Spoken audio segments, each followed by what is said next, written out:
शेती माझी प्रयोगशाळा या यूट्यूब चॅनलमध्ये मी आपलं स्वागत करतो. या चॅनलवर आपण नवीन असाल तर या चॅनलला सबस्क्राईब करा. या चॅनलचे नवनवीन व्हिडिओ पाहण्यासाठी बेल आयकॉन नक्की दाबा. आपणास व्हिडिओ आवडल्यास लाईक आणि शेअर अवश्य करा. नमस्कार, मी डॉक्टर मच्छिंद्र बांगर, महाराष्ट्रातील आणि देशातील हवामान परिस्थिती संदर्भात ताजा अंदाज देणार आहे. आपण बघतो की आपल्याला गेल्या काही आठवड्याभरामध्ये अरबी समुद्रामध्ये पूर्णपणे निरभ्र आकाश दिसलं. कुठेही ढग नव्हते, परंतु आता ढगांची निर्मिती अरबी समुद्राच्या दक्षिण टोकाला झालेली आहे आणि ही एक प्रकारची चक्राकार स्थिती आहे, ज्याच्यातून भविष्यातला पाऊस तयार होणार आहे. पुढील 72 तासामध्ये पश्चिम किनारपट्टीला म्हणजे केरळ ते सुरतच्या दरम्यान कोकण किनारपट्टीसहित मान्सून सक्रिय करण्यामध्ये याचा मोठा रोल असणार आहे. त्यानंतर आपण बघतो की पूर्वेकडील देखील मान्सूनची शाखा आता प्रभावी होऊ लागली आहे. जवळपास राजस्थान मध्य प्रदेशपर्यंत पाऊस पोहोचला आहे. त्यामुळे साहजिकच या वाऱ्यांचा त्याला प्रभाव जुळल्यानंतर लगेचच दोन्ही शाखा सक्रिय होऊन मान्सून पुढे सरकणार आहे आणि याला आता केवळ 72 तास उरलेले आहेत. जेव्हा 20 जानेवारीची परिस्थिती बघतो म्हणजे उद्याची, तेव्हा आपल्याला या ठिकाणी एक स्पष्टपणे चक्राकार स्थिती दिसते. वारे चक्राकार फिरत आहेत आणि याच वाऱ्यांचा जो बाहेरचा गेर आहे हा या पद्धतीने पुढे सरकतोय. तर या पद्धतीने तो जवळपास या भागावर देखील जाईल, तर काही प्रमाणात तो या भागातून अशा पद्धतीने देखील पुढे जाण्याची शक्यता आहे. त्याच वेळेस या ठिकाणी देखील एक चक्राकार स्थिती निर्माण होऊ शकते आणि याचा परिणाम देखील येणाऱ्या वाऱ्यांच्या गतीला आणखी प्रभावित करण्यासाठी उपयोग होणार आहे. आपण जर सध्याची एल निनोची कंडिशन बघितली तर मे, जून, जुलैमध्ये तो 95 ते 96% पुढे जाण्याचा अंदाज देण्यात आलेला आहे. जून, जुलै, ऑगस्टमध्ये देखील तो 98-97% दरम्यान असेल. त्यानंतर जून, जुलै, ऑगस्ट, सप्टेंबरमध्ये देखील तो 98-99% असणार आहे. ऑगस्ट, सप्टेंबर, ऑक्टोबरमध्ये तो 100% आणि सप्टेंबर, ऑक्टोबर, नोव्हेंबरमध्ये देखील तो 100% असणार आहे. हे 100%चं प्रमाण देखील जवळपास नोव्हेंबर, डिसेंबर, जानेवारीपर्यंत असणार आहे आणि मग पुढे तो जवळपास पुढच्या मान्सूनपर्यंत सक्रिय राहण्याची शक्यता आहे.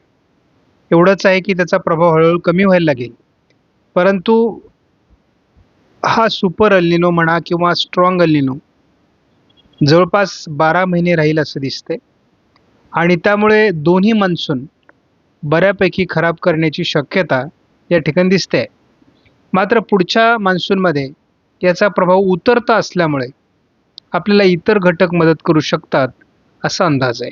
आपल्याला साधारण मे, जून, जुलै किंवा जुलै, ऑगस्ट, सप्टेंबरच्या दरम्यान त्याचा प्रभाव थोडा हलकासा कमी दाखवण्यात आलेला आहे, परंतु जुलै, ऑगस्ट, सप्टेंबर थोडा तो स्ट्रॉंग होतोय आणि ऑगस्ट, सप्टेंबर, ऑक्टोबरमध्ये तो आणखी तीव्र होतोय. म्हणजे 2.2°C दरम्यान त्याचा प्रभाव हा जुलै, ऑगस्ट, सप्टेंबरमध्ये सुरू होणार आहे, परंतु त्याची तीव्रता ऑगस्ट, सप्टेंबर, ऑक्टोबरमध्ये वाढणार आहे. सप्टेंबर, ऑक्टोबर, नोव्हेंबरमध्ये तो अधिक तीव्र असण्याची शक्यता आहे आणि ऑक्टोबर, नोव्हेंबर, डिसेंबरमध्येही तो तीव्रच आहे. परंतु याहून एक असं स्पष्ट होतं आहे की याची तीव्रता जानेवारी, फेब्रुवारी, मार्चमध्ये पुन्हा कमी व्हायला लागेल आणि मग मान्सून येऊपर्यंत त्याचा प्रभाव बऱ्यापैकी कमी झालेला असेल, परंतु तरी देखील पुढच्या वर्षीच्या मान्सूनवर देखील एल निनोचा प्रभाव राहील असा एक प्राथमिक अंदाज. आपण उद्या 19 तारखेचं वातावरण जर बघितलं तर महाराष्ट्रामध्ये खास करून विदर्भामध्ये थोड्या हलक्या पावसाच्या ॲक्टिव्हिटीज आहेत, बाकी विशेष जोर नाही. आपण या ठिकाणी बघतो की विदर्भामध्ये थोड्या पावसाच्या ॲक्टिव्हिटीज वाढतील उद्या, परंतु बाकी महाराष्ट्रात अजून वेळ आहे. GFS मॉडेलने एक हलकी चक्राकार स्थिती या ठिकाणी दाखवलेली आहे आणि तिचा इफेक्ट या भागात थोडा जाणवण्याची शक्यता सुरुवातीला दिसते. साधारण 21 तारखेपर्यंत दोन्ही समुद्रांमध्ये वातावरण बदलण्याची अपेक्षा आहे. परंतु GFS मॉडेलने महाराष्ट्रामध्ये लगेचच पावसाळी परिस्थिती फारशी दाखवलेली नाही. 22 तारखेपासून थोडं दक्षिणेकडून पावसाळी वातावरण तयार होऊ शकतं आणि कोकण किनारपट्टीसहित दक्षिणेकडून थोडं वातावरण तयार होऊ शकतं 22 तारखेला, असा अंदाज आहे. आपण 5 दिवसाचा अंदाज बघूयात. पावसाची सुरुवात GFSने देखील 23 तारखेपासून महाराष्ट्रात दाखवली आहे. त्यामुळे जोरदार पाऊस आपल्याला कोकण किनारपट्टी, मध्य महाराष्ट्र, पश्चिम महाराष्ट्रात सुरू होऊ शकतो असा अंदाज आहे. उद्या आपण बघतो 20 तारखेला घाटमाथ्यावर ढगाळ वातावरण वाढण्याची शक्यता आहे. 21 तारखेला दक्षिण कोकण, घाटमाथा प्रत्यक्ष पावसाला सुरुवात होऊ शकते, परंतु हलक्या स्वरूपामध्ये. 22 तारखेपासून मात्र महाराष्ट्राच्या बऱ्याच भागात, मग यामध्ये उत्तर महाराष्ट्राचे सगळे जिल्हे, मध्य महाराष्ट्र, पश्चिम महाराष्ट्र, संपूर्ण कोकण या भागात जोरदार पाऊस असणार आहे.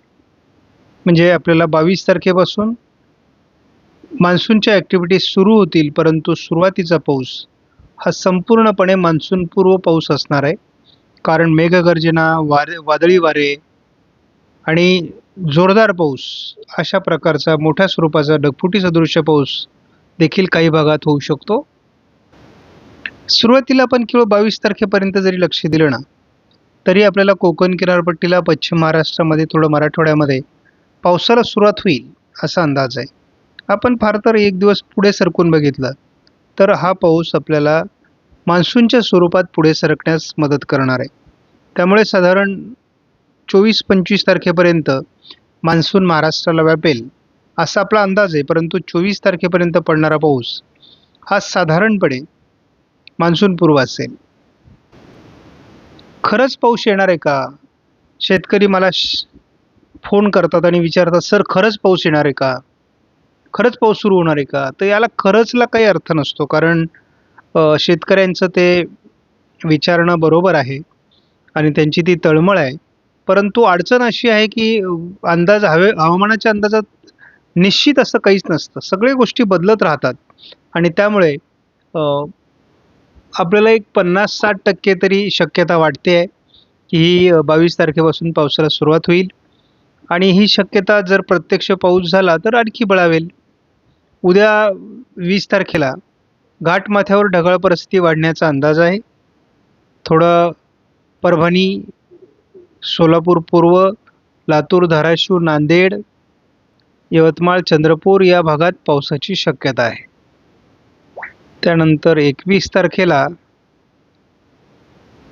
कोकण किनारपट्टी सहित घाटमाथ्यावर थोड्याफार प्रमाणामध्ये लातूर आणि पूर्व विदर्भात देखील पावसाचं प्रमाण वाढायला सुरुवात होईल. ही किरकोळ सुरुवात असेल. 22 तारखेपासून मात्र अधिकृत वातावरण बदललेलं असेल. आता हा ECMWF मॉडेलचा अंदाज आहे. या मॉडेलला फारसा दुजोरा GFS मॉडेलने दिलेला नाही, परंतु आपल्याला या मॉडेलवर अधिक विश्वास आहे आणि त्यामुळे आपण असं समजतो की 22 तारखेपासून पावसाला सुरुवात होऊ शकते आणि ती बऱ्याच ठिकाणी हा पावसाचा प्रभाव असण्याची देखील शक्यता आहे. म्हणजे आपण असं गृहीत धरूया की 72 तासामध्ये आपल्याला पावसाची सुरुवात होईल आणि ह्या सुरुवातीला थोडा मान्सूनपूर्व वजा असेल, मेघगर्जना असणारे, वारे असणार आहेत आणि त्यानंतर मात्र अवघ्या 2 ते 3 दिवसामध्ये त्याचं मान्सूनच्या पावसात रूपांतर होईल असा देखील अंदाज आहे. साधारणपणे आपला अंदाज आहे की हा जो सुरू होणारा पाऊस आहे हा भाग बदलत असेल, परंतु काही ठिकाणी तो खूप जोरदार असेल. आणि हा किती दिवस चालेल?